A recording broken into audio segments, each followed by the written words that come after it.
राजमहल शहर स्थित बालू प्लॉट के मध्य प्रदेश के मुख्यमंत्री डॉक्टर मोहन यादव ने राजमहल लोकसभा क्षेत्र के भाजपा प्रत्याशी टाला मरांडी के पक्ष में जनसभा को संबोधित किया। कहा कि भाजपा गरीबों के उत्थान के लिए कार्य किया, भारत को 5वें अर्थव्यवस्था तक ले गया। श्री यादव ने इस क्रम में जमकर विपक्षी के नेताओं को कोसा। कहा कि एक तरफ मोदी तो दूसरी ओर चोर चोर मौसेरे भाई।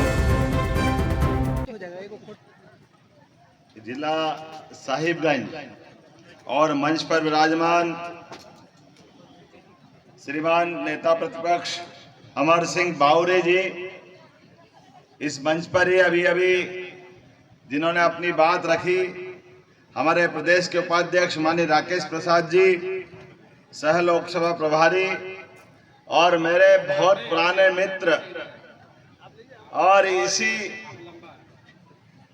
जिले के अंतर्गत, या पूर्णिया थोड़ा अलग जिला है, बिहार में है, तब एक ही बिहार था। मैं आज से लगभग 1992, मतलब कितने साल हो गए होंगे, 34 साल हो गए, 34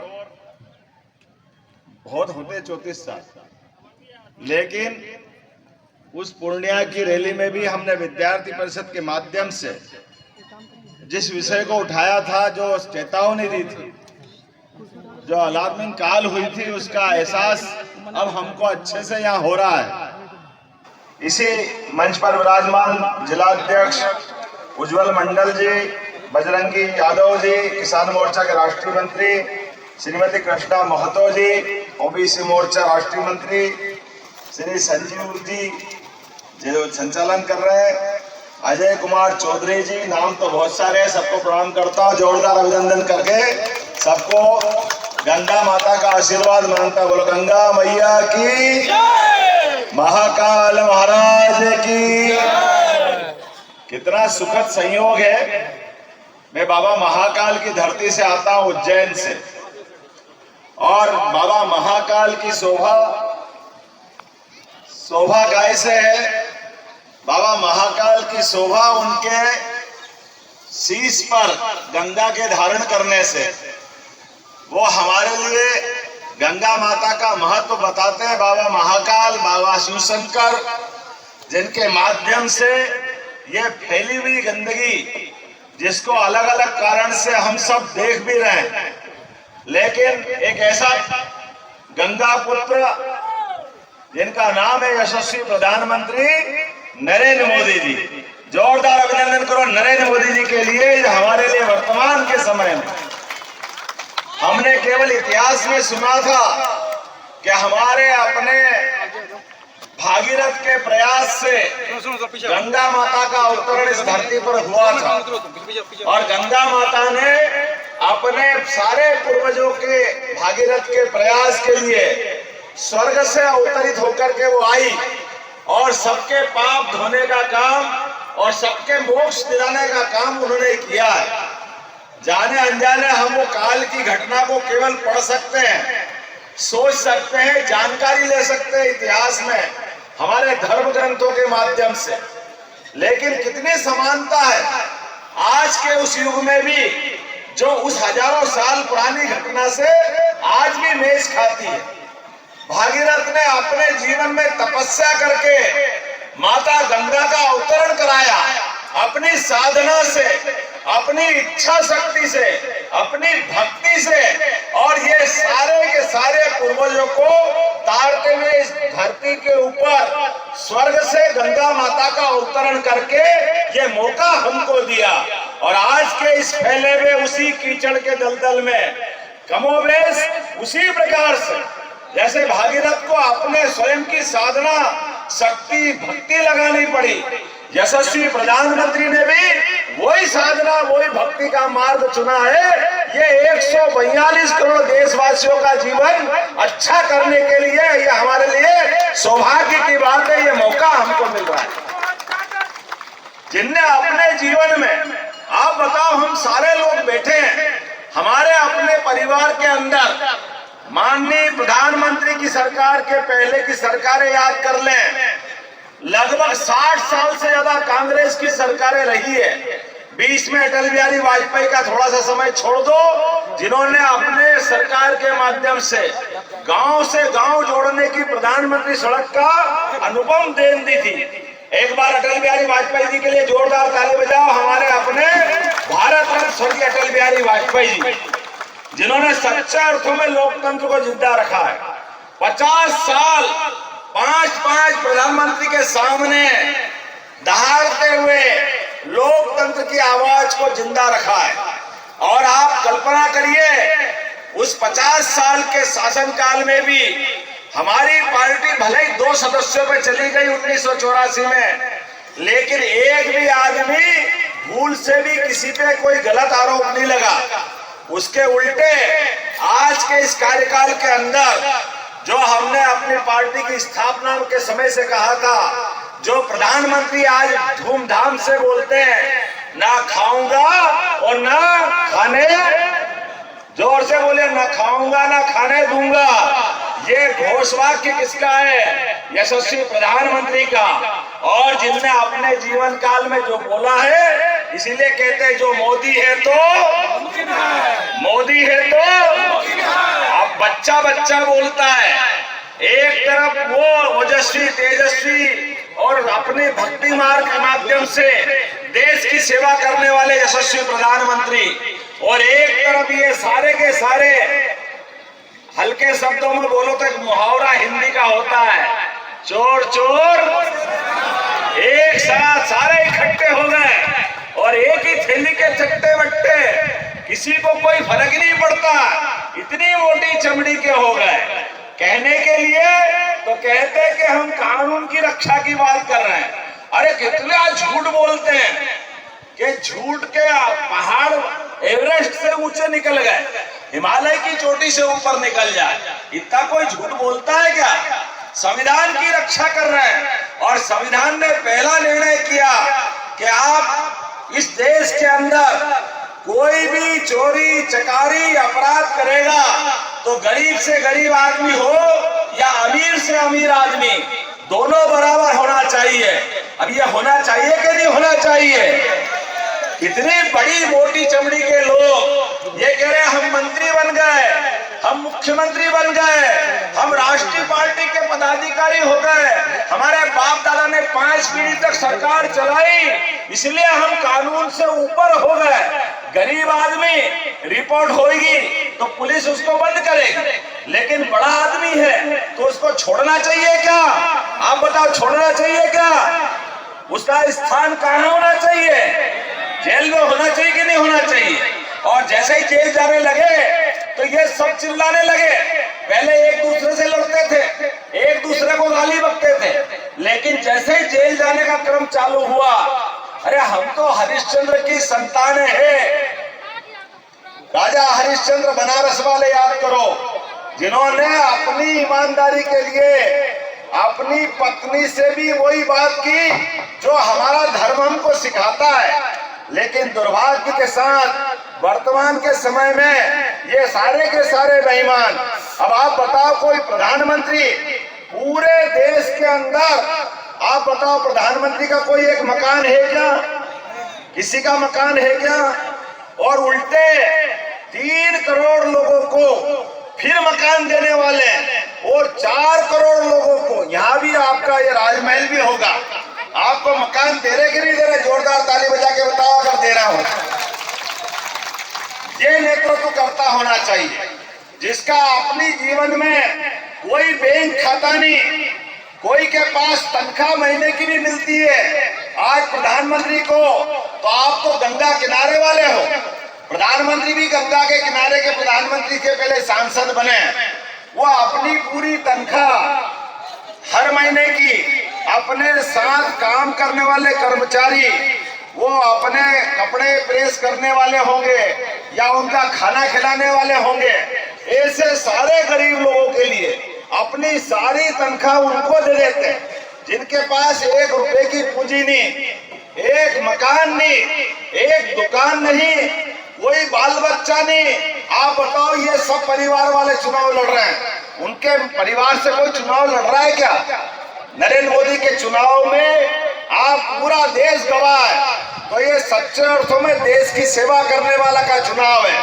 आज तो भारत को इस बात की आवश्यकता है कि नरेंद्र मोदी जी की खुद की इच्छा न हो तो भी पूरा देश तय कर रहा है। फिर एक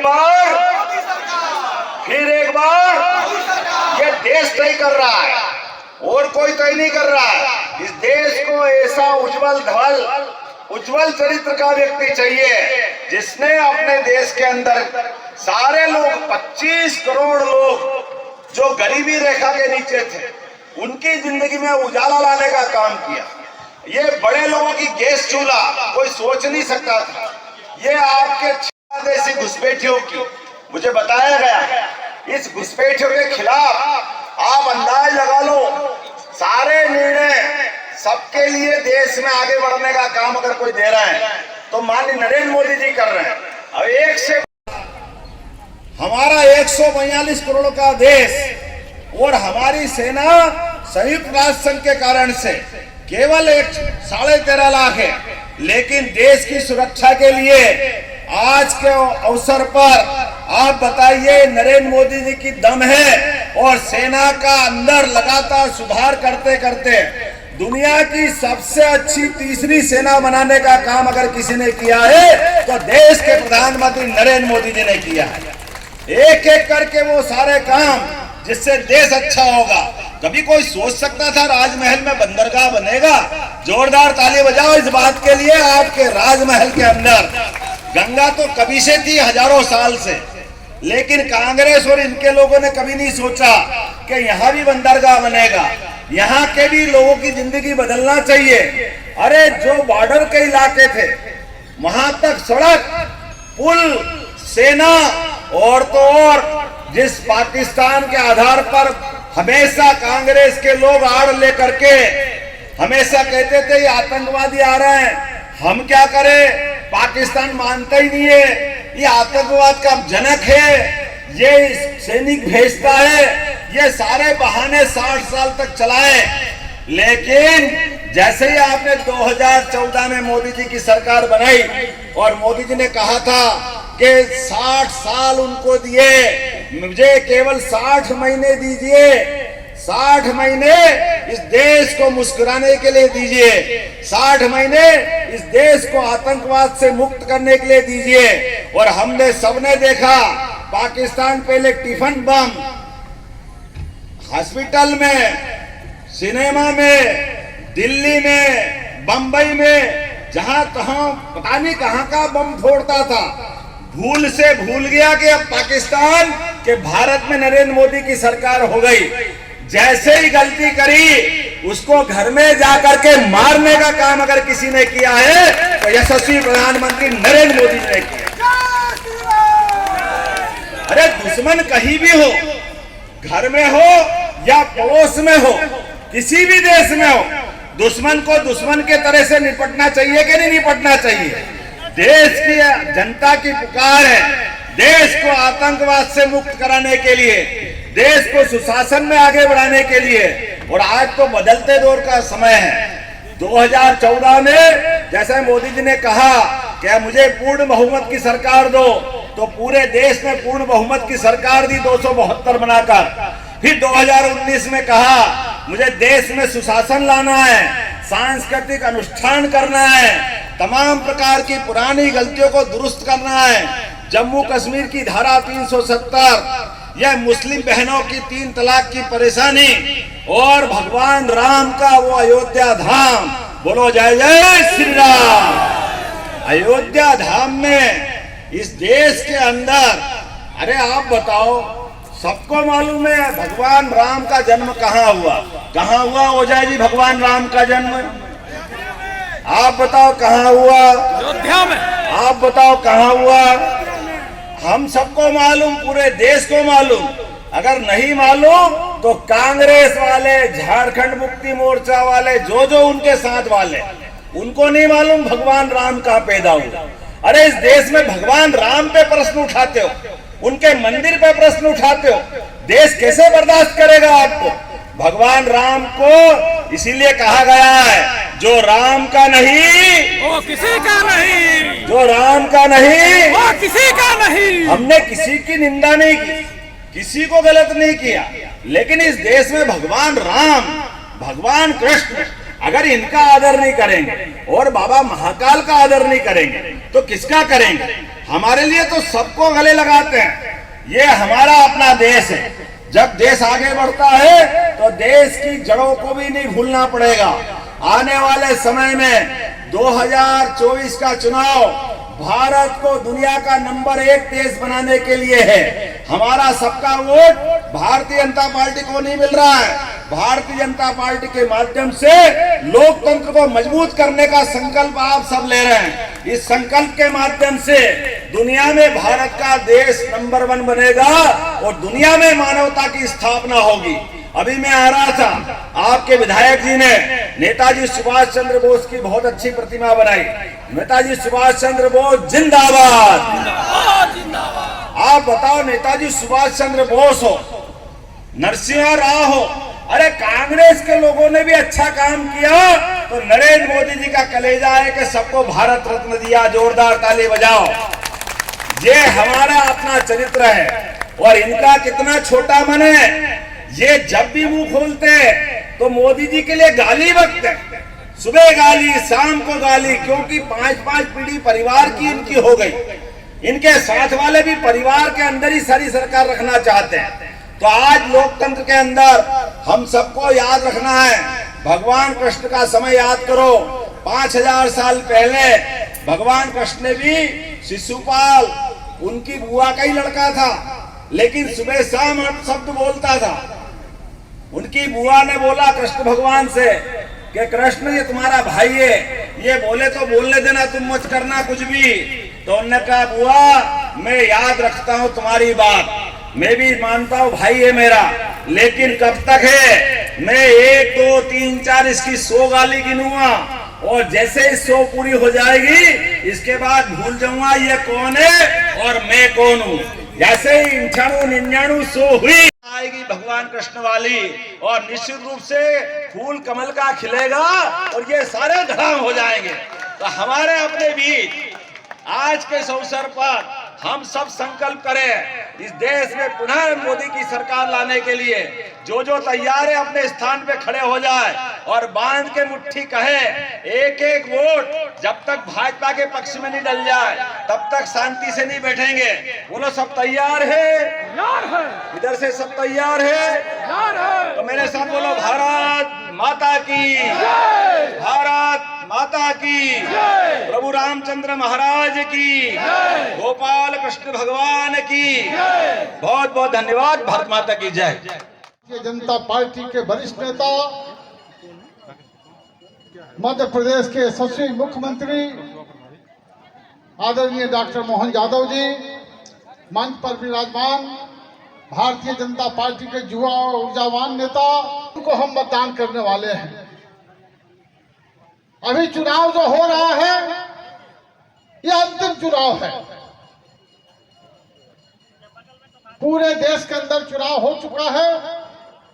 जो 7वें चरण का चुनाव है वही चुनाव बाकी है। 5 चरणों के भीतर जो चुनाव हुए हैं उसमें भारतीय जनता पार्टी अपना बहुमत प्राप्त कर चुकी है। अभी जो हम चुनाव के लिए प्रचार कर रहे हैं, हमारे बीच में माननीय डॉक्टर मोहन यादव जी आए हैं। वो इसलिए आए हैं कि राजमहल सीट को भी जिताकर हम 400 जो पार करने की बात करते हैं उसमें राजमहल सीट जुड़ जाए, क्योंकि 400 पार हमें करना है। यह सीट एक कह सकते हैं संवेदनशील सीट है।